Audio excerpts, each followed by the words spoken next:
give you a tip on how to make Makki Roti.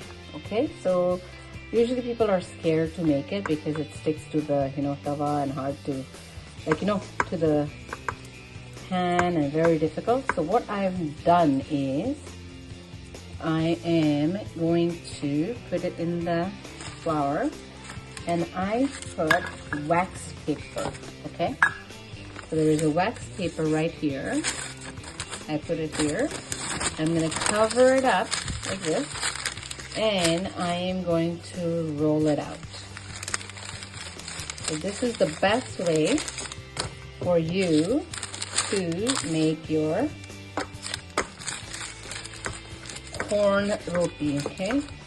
And also when I use the flour, in the dough, I put a little bit of flour so it sticks nicely. And I'm gonna roll it. I'm gonna show you how it's gonna look, okay?